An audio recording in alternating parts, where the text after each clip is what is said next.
Welcome to the season finale. From Yas Marina in Abu Dhabi, it has been a memorable one. The final race of the year is go!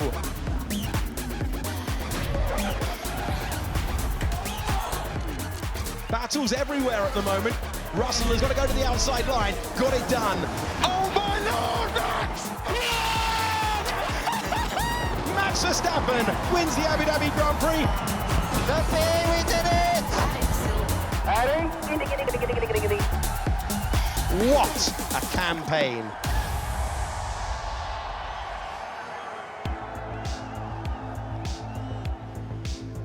The sun is setting on the 2024 season, and we have one chapter that is yet to be written. Here in Abu Dhabi, there is unfinished business everywhere you look. McLaren versus Ferrari, Leclerc versus Norris, Haas versus Alpine, and the paddock is ready to say a few goodbyes as well. For one last time in 2024, welcome to your weekend warm-up. Welcome down to the Yas Marina circuit paddock, and alongside me for one last dance in the desert this season, Will Buxton, James Hinchcliffe and Lawrence Barretto. Guys, there are so many lasts, there are a couple of firsts, there's some unfinished business rumbling on, and there is a title to be decided as well. What are you all looking forward to most?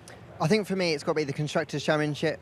We haven't had a new winner since 2010. The two teams fighting for it are waiting for more than 15 years, more than 20 years since they've actually clinched some silverware. Ferrari have been nipping at McLaren's heels in the last couple of races. It could still go either way, and that's what I'm excited about this weekend. James? Look, the battle for the manufacturers, constructors, winners, trophy, whatever, title, great. But it's big. It's big. It's a big gap, right? It's kind of tough. The one that I'm excited about is that P6 battle. It's very tight. You know, Alpine, Haas, V-Carb. Alpine have been on such a run, so impressive. But Haas have been really strong as well, scoring points. 5 points is a big gap for those teams. But we've seen how much can change with a strong result like in Brazil, so that's the one I'm looking at. Will, for you?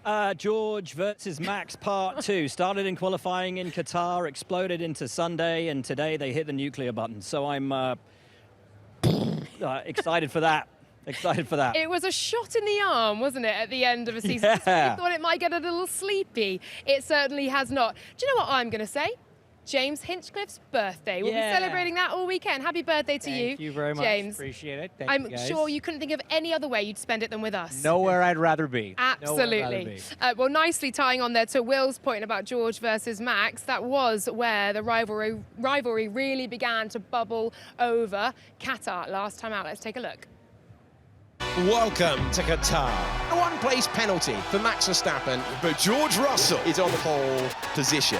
The Qatar Grand Prix is underway. Max Verstappen, he's got the lead of the Grand Prix. Lando's going past the pair of them. Verstappen managed to get his elbows out. Oh my word. Hulkenberg's lips off on a Colapinto. Double yellow clock lane straight. That mirror has been hit. Secondly lifted for the yellow. Lando did not lift. Puncher for Lewis Hamilton. Another one this time for Carlos Sainz. 10-second stop-go penalty for Lando Norris. Here it ends the Grand Prix out front. And your P8. Let's go! Max Verstappen wins the Qatar Grand Prix. Simply lovely, guys.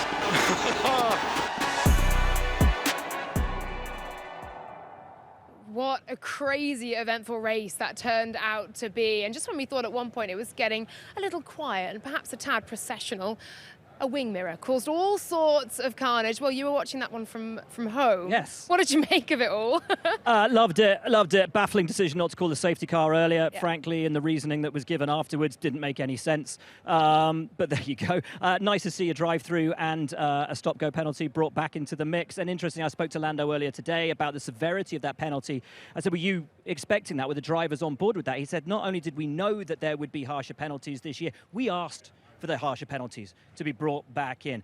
I'd rather see it play out on track than be decided in the steward's room, 2 hours after the race finished. So, yeah, I loved it. Great contest. It shaped it up nicely for this weekend. And what I loved the most about that, Sauber scoring points. Absolutely brilliant. They deserve it. It's not going to change the championship position, but the work that they've put in down there all season long, really happy for the boys and girls at Hinwil. That they really deserve that. Yeah, absolutely, for sure. Okay, let's then take a look at this weekend and the championship battle that is brewing and that has been brewing all season between McLaren and Ferrari. Let's take a listen to two of those protagonists then, Charles Leclerc and Lando Norris.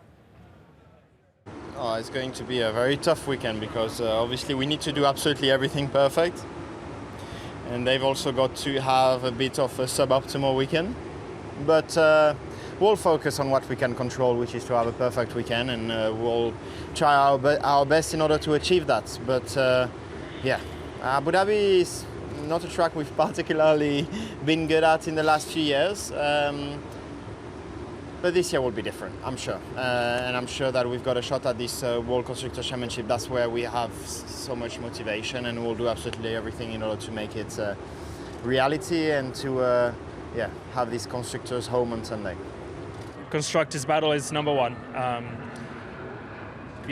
honestly don't mind if I finish second or third as a driver. I would prefer to finish second. I won't lose sleep over it. I'm here to win, and that's about it. So for me, the focus is the constructor, and obviously by doing that, hopefully I still finish second in the drivers. But yeah, my focus is solely for the team this weekend and delivering, and obviously the more I can deliver for them, the better it will be for me as a driver. But that's not how I think. So confident. The car was great last weekend, especially on Sunday in the race. So hopefully I can make up for last weekend. Oh, it was a weekend that was meant to be McLaren's, wasn't it? Qatar looked like a McLaren-friendly track, and at one point in that race, they had the title sewn up. Not to be after Lando Norris's stop-go penalty put him right to the very back of the point-scoring opportunities. Lawrence, 21 points now is the gap. For McLaren, they're very much in the driving seat, would you say? Can Ferrari do this? Of course they can do it. There's still 44 points on the table. I think what's interesting is that Ferrari being able to chip away at it. It's just whether or not they can get that big swing, obviously, that they now need to really go and snatch it away from McLaren. I think McLaren are going to be looking over their shoulders.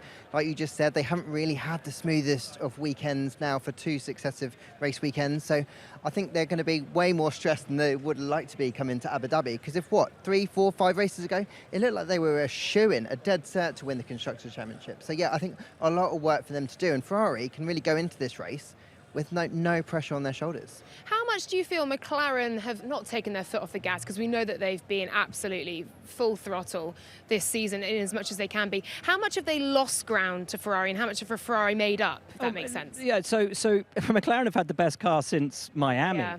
Ferrari took a misstep around Spain. So I don't know who's had the more impressive season. McLaren bringing those upgrades that's put them in that advantageous position.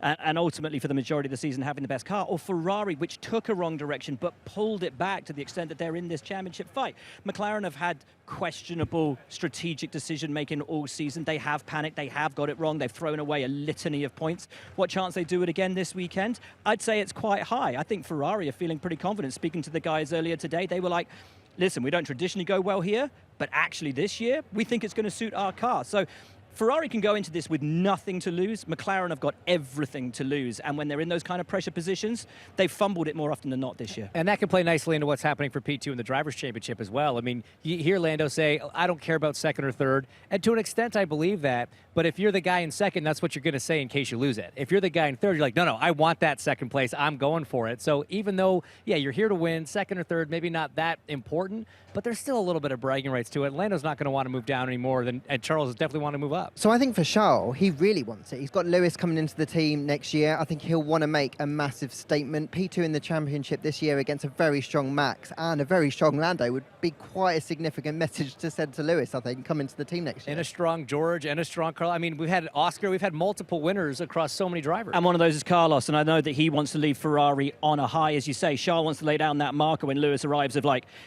I was here when we won the Constructors' World Championship. We didn't need you for that, mate, actually. But Carlos wants to sign off, I'd say with a win, really sign off his career with Ferrari on a high, bring them the Constructors. Honestly, right now, momentum's with them. I think they've got the positive kind of momentum going into this weekend. I very boldly claimed after Mexico, I think I get quite kind of carried away No. when teams get, I know, surprising. When teams get a big result, I'm like, right, that's it. Ferrari are definitely going to win the Constructors, and now obviously McLaren have come back. But the ebbs and flow of this season are actually what's been so beautiful and so wonderful to follow, and so unpredictable for all of us as well. We're also looking at rookies who are in for FP1. Beautiful story here. The Leclerc brothers will be making history, the first brothers to complete an F1 session ever, and As teammates. as teammates. And Charles Leclerc's post about it was just something else, wasn't it? He said, someone up there will be very proud, of course, alluding to his father. Yes, sorry. Yes, lovely. It's a really lovely story there. Very happy for them. But as you say, a lot of drivers are going to get a run out during FP1. I'm really excited to see how they all fare, because there's going to be 6 of them. And we've got a fair few. Luke Browning's in at Williams, Felipe Drugovich in at Aston Martin, Lawrence. Charles having a go as well. The Red Bull, Iwasa's going to be in the RB as well. So it's a real opportunity, I think, particularly for those two when we're talking about driver market, to really put a stamp in and make an impression. It's one last chance, really, on a race weekend when the world is watching, to really have a good showing. Isaac Hadjar, how important is this? Because his name is obviously now being mentioned, not just in the F2 He's title put his fight. own name in there. He was in the F2 press conference after the last race, and they were all like, next season sorted, and he was just like, maybe, and they were like, yeah, we know, you've told us, like, it's done. And he was like, might be done. They're like, yeah, we're all racing next year, good times, like, bring it on. He may need a little bit more media training coming into F1, not to give the game away. We love it. We absolutely love it. Okay, one driver stepping into this weekend. So forget endings. This is the beginning, and that is for Jack Doohan, who will be replacing Esteban Ocon. Bombshell news at the end of the Qatar Grand Prix last time out that Esteban will be leaving Alpine one race early, of course, ahead of Haas next year. Let's hear first, though, from Jack Doohan, who has a brilliant opportunity. Hey, Jack, well, congratulations on getting your debut a little bit earlier. What did Flavio say to you when he gave you the news? What's he kind of set you as the target for this weekend? Because you're almost parachuting in, aren't you? Yeah, to be honest, he told me that I'll be racing. Fairly simple, it's very simple with Flavio, and to be ready. And, there's no real expectation. It's to build it up over Friday. FP2 is new territory for me. So really just to progress through Friday and continue that progression, to finish the race and just to learn as much as possible before 2025. I'm super grateful for Luca, De Meo, Flavio and Ollie for this opportunity. The whole Alpine Academy, the TPC test team will be preparing me for a long, long time. I've been a part of the program since the end of 2021. And to finally be the first Academy driver to race, and my debut race this year ahead of next is amazing. And it must help that you know this track really well. You've won here in Junior Formula as well. Does that kind of just help your confidence a little bit stepping into this weekend? Yeah, a track that I know is definitely better than one that I don't, and I do enjoy it around here. But there's no expectation. It's always a new year. It's always a new moment. So I'm just going to take it lap by lap tomorrow. Best luck. Thank you so much. Take it lap by lap. That's got to be the approach, hasn't it? And Will, you'd have seen that news that broke in Qatar from home. What did you make of it? And do you think there's a risk here in putting a rookie in to a seat while they're embroiled in a fight for P6 in the standings? Yes, but then how good have the rookies been this year when they've been thrown in with no practice and not really given much hope. They've all excelled. So I'm looking forward to see what friend of the show Jack Doohan does in his F1 debut. I think he's going to do grand. I know Esteban was really sad with the way that went down. I spoke to him in the week. He just wanted to have a goodbye to all of the mechanics, the engineers, everybody in the team, because he's been there a long time. He's brought them Grand Prix victories. He loves the girls and boys over at Enstone. He had a lovely helmet made up for this weekend. His social media post, spoke of his regret. Sad, but he's looking forward. Really, really excited to get things started with Haas in the postseason tests. So, when some things end in this sport, it's just a signal of a new beginning. It's a new beginning for Jack, new beginning for Esteban. Let's move it on. I think it's a huge shame, isn't it, though? It's come to this for Esteban Ocon and Alpine. It is, but I think there's something in the post that he made, there's something important. When there's a big fallout between a team and a driver, and that driver's already signed somewhere else, there's a little bit of concern for the receiving team. Like, what happened over there? Is this going to be an issue? But when you read the post from Esteban, he thanked every member of the at-track staff, all the mechanics, all the engineers, everyone back at all the factories, whether it was Enstone or Viry. The issue was clearly with management. It was not with the race team. It was not with the people on the ground, the one putting the performance on the car and getting the job done, supporting him on a race weekend. And I think that's very important. I think that means it has to be very comfortable with him coming in. It's not going to be a disruptive force. He's obviously highly motivated now to beat them, his old team. So I think the way he handled it, I think was phenomenal and certainly much better than I think the team's handled it in a lot of ways. And he said, I gave 100% every session, as I have always done. I don't think Jack's walking into an easy environment there, with Flavio, with Luca Di Meo. That place has been a mess for the last 2-3 seasons. It's not been a happy place. Ollie is managing to sort of grab a hold of that team and set them on the right path. But yeah, certainly the way in which it all went down with Esteban, I hope Jack watches his back, that's all. But he's so prepared, though, isn't he? I think in terms of reserve drivers, he's had so much running on machinery. He spent so much time with the team. He knows his track really well. So if they were to chuck him in at any point, all of those factors considered, at least it's here where he feels a little bit confident. And I think expectation is going to be on the lowest end. Ocon qualified last in Qatar, so he can only really improve or equal that. So I think there's a lot of things that I think will kind of take the pressure off Jack this weekend. And it's kind of a no-lose situation unless he is way, way, way, way off the pace. I would have agreed with you if we hadn't had so many rookies jump in and do so well right away. That's the problem. You brought it up. But you're 100% correct. There shouldn't be expectation on him. But there is, because Franco Colapinto exists, because Ollie Behrman exists, because Liam Lawson did what he did last year. Everybody's ruined it for him. It should be excellent preparation, though, certainly looking ahead to 2025. He'll know where he's at here and a track he knows well at as well. Another driver entering the Alpine Academy is Paul Aaron. He's also in F2 this weekend. Alex Jakes is with him now. Thank you very much. Delighted to be joined by Paul Aaron. Paul, great to see you here. Part of a very talented F2 grid this year. Tell us about your championship so far. Well, thank you very much, first of all, for having me here. And yeah, it's been a pleasure this year.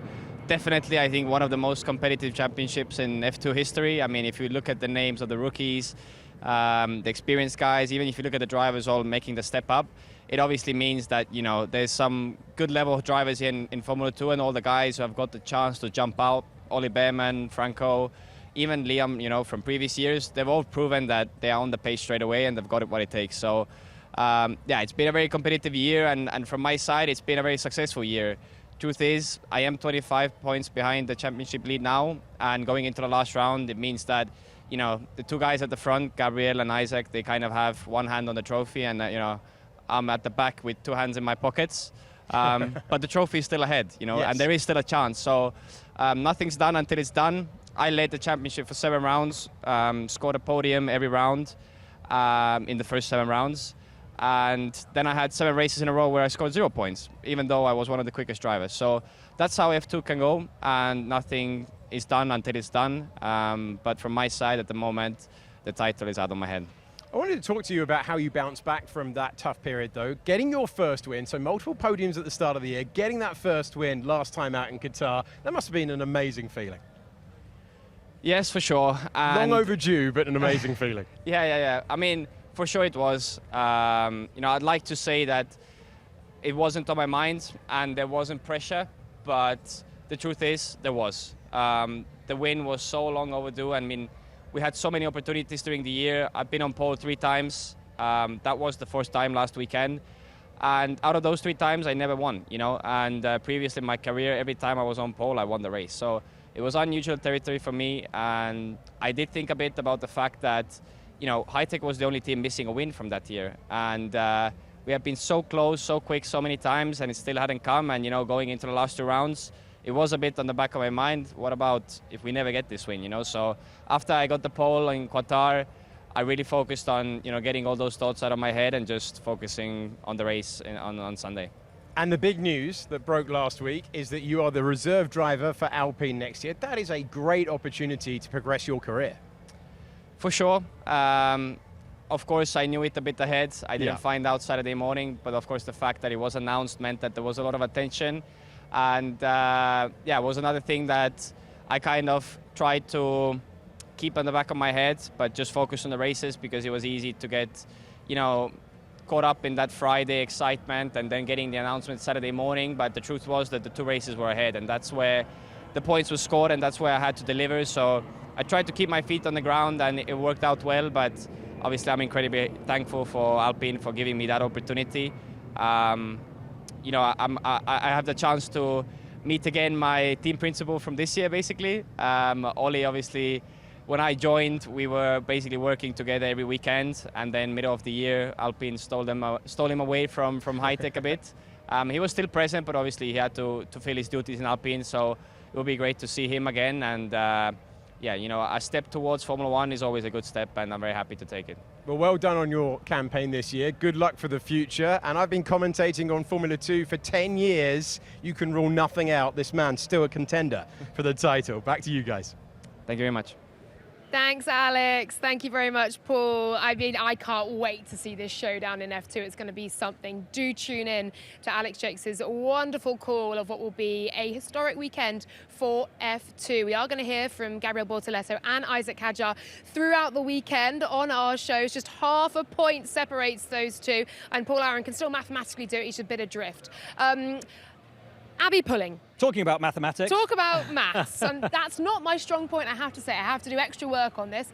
Abby Pulling in F1 Academy. She was crowned champion last time out in Qatar after a second place in race 1. Race 2 was then cancelled, Will. What's happened since there? It's an unusual quirk of this weekend, So isn't it? with only one round remaining, ultimately with an 83-point lead, Abby Pulling crowned champion. And yet, because that race was cancelled last weekend, they've decided to put a third race on this weekend. 3 times race wins, 3 times 25 is 75. They will get 2 points for each pole position. That's 6 points plus 3 points for fastest lap. Equates to 84 points, which is one more than the lead Abby has. So she's been crowned champion, but she's not again. So, look, she's been on the podium in every single race in F1 Academy this year. It's only a matter of time until she's crowned.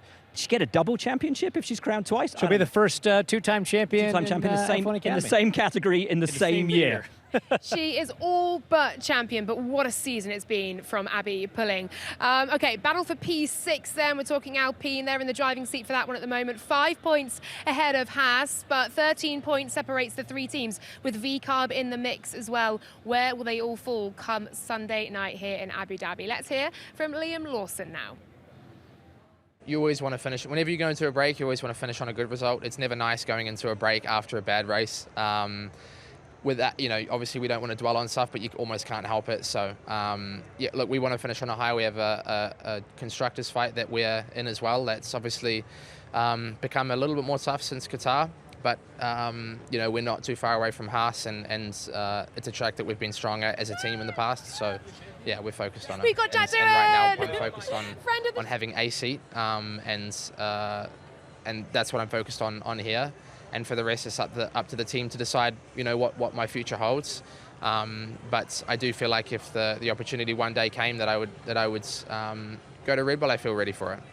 It's a little bit awkward, I'm not going to lie, for you being there like that. We said he was a friend of the show, and even though he now has Formula One driver duties to complete this weekend, we have literally forced Jack Doohan to join us on the show. Jack, welcome. And look, I know it's in really difficult circumstances, but congratulations on the call up here. Yeah, thank you. How much are you looking forward to getting stuck in? What are the overriding emotions? Yeah, you know, I'm super looking forward to getting started. Just getting a head start on next year. It's great that I already knew I was going to be having 24 races, and now I get 25. You know, it's almost just an extra race where I can run through the emotions, get my first, what's it called when you go around? Formation lap. Formation lap as well, yes. Laps to the grid. We're working on a dictionary definition. Yeah, terms. What do you, when everyone jumps on the truck and you go around? Driver's parade. Driver's parade. Yeah, get my first driver's parade. Yeah. So all little things that I will get ahead of next year and ahead of Australia, which will just... Lawrence is on the driver's I'll be nice to you on the driver's parade. Thank you very I'll be much. nice to you, I promise. appreciate that.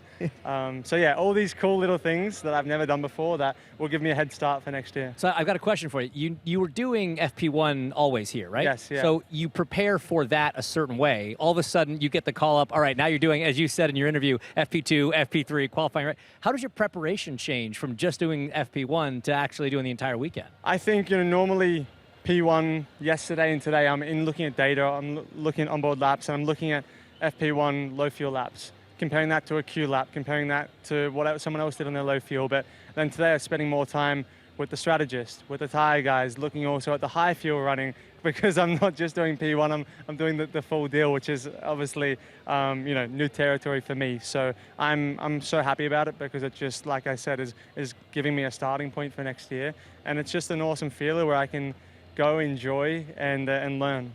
Jack, it feels like you're one of the most prepared rookies. The Alpine program gives you lots of time in F1 machinery. You've had some FP1s. You spent so much time with the boys and girls of that team. How much does that help, just kind of parachuted in this weekend? For sure, the academy has done so many great things for me. Not only, the sim team, our test team as well have, nurtured me, obviously trained me, and really tried to get me ready for this moment.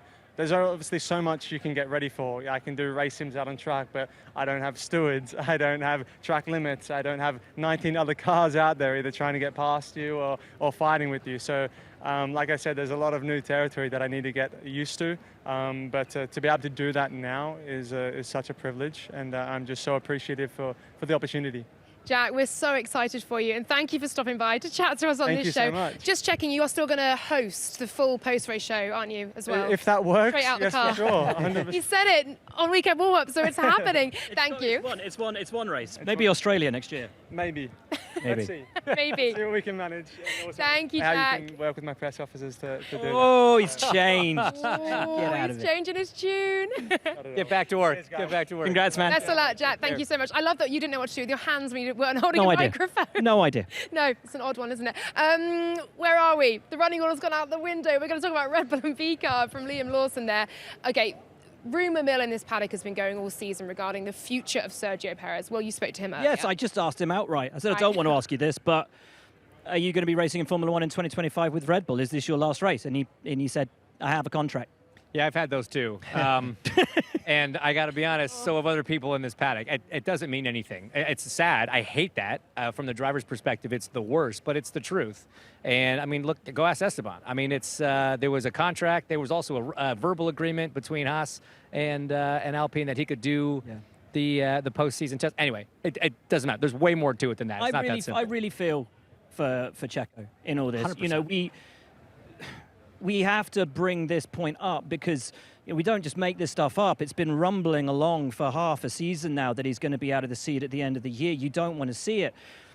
I think we can all relate to being in a scenario where things haven't quite worked out the way that you wanted them to, and things start to spiral downwards. And for him, watching him in Qatar getting, knocked out early in quali for the sprint and all of that, that's a guy who's just had the stuffing knocked out of him over and over and over again. He's better than that. He's worth more than that.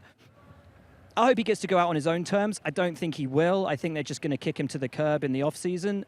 And it sucks for him, because he's a great driver. He's a race winner. He deserves more respect than that. I don't like the way it's gone down. I do feel for him. But this place is cutthroat. It's ruthless. It always has been. I think what's made it really tough for Checo is Red Bull have done a lot of different things, I think, in the second half of the season to try and change things. They've changed his engineer. They've tried to give him different setups within the car. They've tried to listen to him. And at that, do you remember that point where Checo was like, we found it. We found the solution. We've turned a corner, and then actually things started to go badly.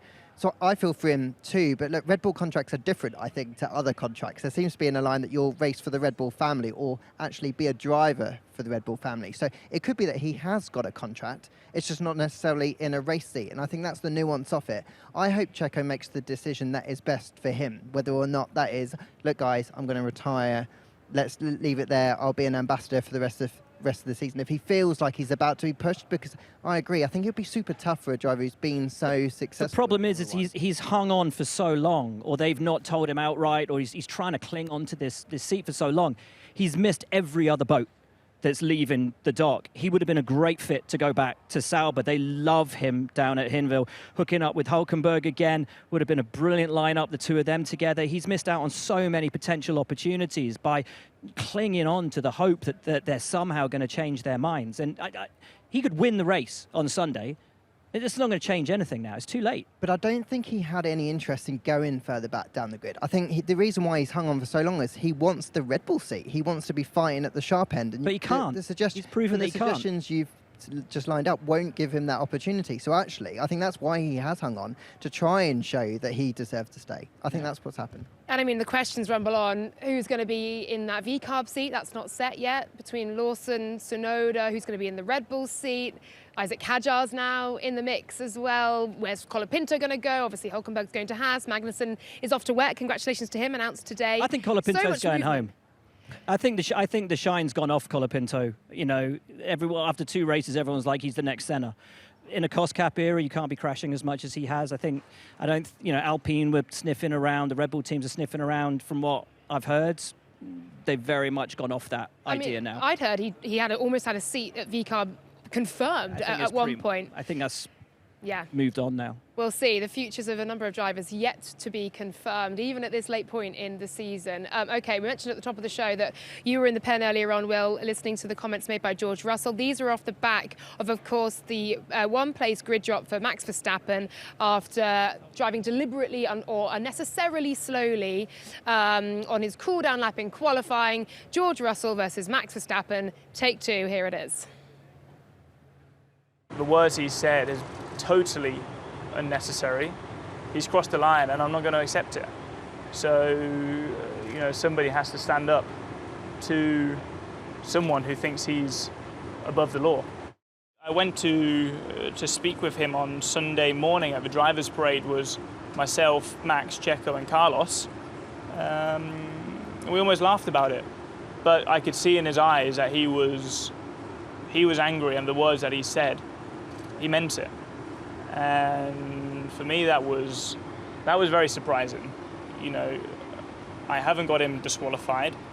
It almost feels like he expects a double standard, and if it's not going his way, then there's no way. And that's not how the sport works. So as I said, I've known Max for 12 years. I've respected him all of this time. But now I've lost respect for him because we're all fighting on track and it's never personal. Now he's made it personal and someone needs to stand up to a bully like this. And so far, people are letting him get away with murder. When he comes out and says, I'm going to purposefully crash into you, I'm going to put you on your head in the wall. For me, that is unacceptable. And he's gone beyond the line here and I'm not going to accept it. So somebody's got to stand up to a guy like this before it gets out of control. And he cannot deal with adversity. Whenever anything is not going his way, he lashes out with unnecessary anger and borderline violence. We've seen it in Brazil in the past with Ocon. You saw it in 21 with Lewis, and then Mexico with Lando. First race of the year in Budapest when he didn't have the most dominant car, crashes into Lewis, slamming his whole team. That is not a guy who I respect. And, I wish he would be a better role model. I mean, the strongest of words from George Russell about Max Verstappen here. Will, you were there in the pen. You could also sense the body language coming off him. He's furious. Yeah, and listen, all of this stemmed from Max calling George out after the stewards meeting in Qatar. He said that he didn't have any respect for George anymore because George had gone in there with the intention of getting him a penalty. And he said that he was a completely different person outside than he was in the steward's office. And listen, Max isn't the first person to say that George changes that persona somewhat when he gets into the steward's office, but he is the first person to talk about it publicly, openly, and on the records. I think we have to, obviously look at Max and see what Max has said. And Max obviously felt aggrieved by what went down in Qatar. But as George said, and some of the other words he said was, look, when we're in the car, the things that we do when we race, it's not personal. Max getting on the radio to the team and saying, Lando didn't lift under yellow. That's not personal, that's racing. But George said, when I go to the stewards, that's also not personal, that's part of racing. Max's words made it personal, and George has had enough of that, and I think the very punchy words there about Max being a bully, both on track and off track, the aggression that he holds, there will be a lot of people out there, maybe some other drivers in the paddock, who agree with that. So listen, 6 of one, half a dozen of the other, maybe. Let's see how it evolves. But for Max to say that he was going to deliberately shunt George out, put him on his head, that is, I think, in all respects, and Hinch, you can talk to this as a driver, for me, that's a step too far. It's a step too far if he does it. Right, I mean, trash talk is part of sports. Yeah. I mean, if every word that came out of every athlete's mouth was taken literally, we wouldn't have professional sports. but yeah, you absolutely cannot use your car as a weapon. That is, I mean, that's you get your license taken away for something like that. So words are one thing. I think we have to judge Max on his actions, which are severe. They are extreme. To this point, they haven't been over the line. They've been on it quite a bit, over the line that one time in Mexico, for sure. But that's what he does. He races, he lives on the edge of those things. Question I had after all of that, who's rattled? Has Max rattled George, or has George rattled Max? That's the question I got after But this is the rivalry that's building, isn't it, through 2025? And actually, just before we throw to Ruth in the pit lane on strategy, we must mention Mercedes teammate Lewis Hamilton. His final race, Lawrence, as a Mercedes driver. And he walked into that paddock, his last media day in Mercedes kit. What on earth must this weekend feel like to him? I do wonder whether the emotion's going to really hit home now that he's here, because I think he's tried to box it in, kind of bottle it up, make sure it doesn't get to him. He's obviously had a couple of really difficult races heading into this weekend. I think the very fact that he was getting so stressed, irritated on the radio, actually shows how much the time at Mercedes means to him and how difficult it is to kind of compartmentalise the fact that this successful chapter is ending so negatively in terms of performance on track. So I hope he has a good weekend. I hope he has a good send-off, because I think what he and Mercedes have achieved together is not just incredible in Formula One terms, but in sporting terms as a whole. Yeah, we'll be keeping an eye on that through the weekend. So many storylines to weave into this, not least strategy for this final race weekend of the year. Ruth Buxton, what's it looking like? Thanks, Laura. Well, race strategy at Abu Dhabi is often dominated by track temperature, which falls quickly as the sun sets at 5:30 p.m. So we don't just get pretty views, we get a change in how the tyres perform. The race that starts at 5 p.m, we can often lose about 10 degrees of track temp. Looking at this track this year, it's a bit rougher and it's a bit colder than last year's race, which might help protect the tyres a little, giving us a bit more of a rounded wear profile. So on paper, once again, it could be a one-stop, medium, hard, or a two-stop, medium, hard, hard in this 58-lap race with mere 22 seconds in the pit stop. And with a championship battle on the line between McLaren and Ferrari, it will be all to play with. Last year, Ferrari did that hard, soft with science, and it was those critical points that was P2 in the championship to Mercedes. We'll have to see what happens this week, what happens on Sunday, and whether all of the teams manage to nail the correct strategy come the race day. Back to you guys. Thank you, Ruth. It's going to be oh so important, isn't it? One final race weekend to absolutely nail, and so much still at stake. Okay, let's take a look then at the schedule for Chapter 24 of the longest ever season in Formula One history. Here we go then. Practice 1 will be on air at 1:15, building up to our first hour of running. 4:45 for FP2, 2:15 for FP3. Qualifying is 6 p.m. on Saturday, your pre-race show at 10 to 4, with the race itself, the last of the season, starting at 5 p.m. And of course, your post-race show straight afterwards.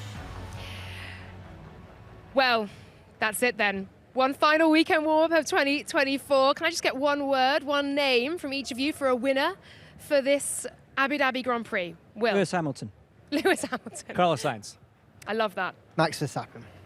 Okay, very different views. I'm going to say Lando Norris. Oh, there we go. There we go. It's and been we'll that all kind be of wrong. season, hasn't it? It has, and that just goes to show that we've all gone for a completely And none of different us driver. are going to, Oscar's going to win. I mean, A very different team, and it'll be a Charles Leclerc. Anyway, thank you so much for joining us for Weekend Warm-Up. We are so excited to bring you this final race weekend here in Abu Dhabi. You don't want to miss it. We will see you tomorrow. Welcome to the season finale in 2024. Lights out one last time. Max Verstappen's having to do something about Charles Leclerc. Battles everywhere at the moment. All roads lead to Abu Dhabi. Whoa, that's a nice dive to the inside. This is the Abu Dhabi Grand Prix. Max Verstappen wins the final race of the year. Unbelievable race, guys. Formula One at its finest.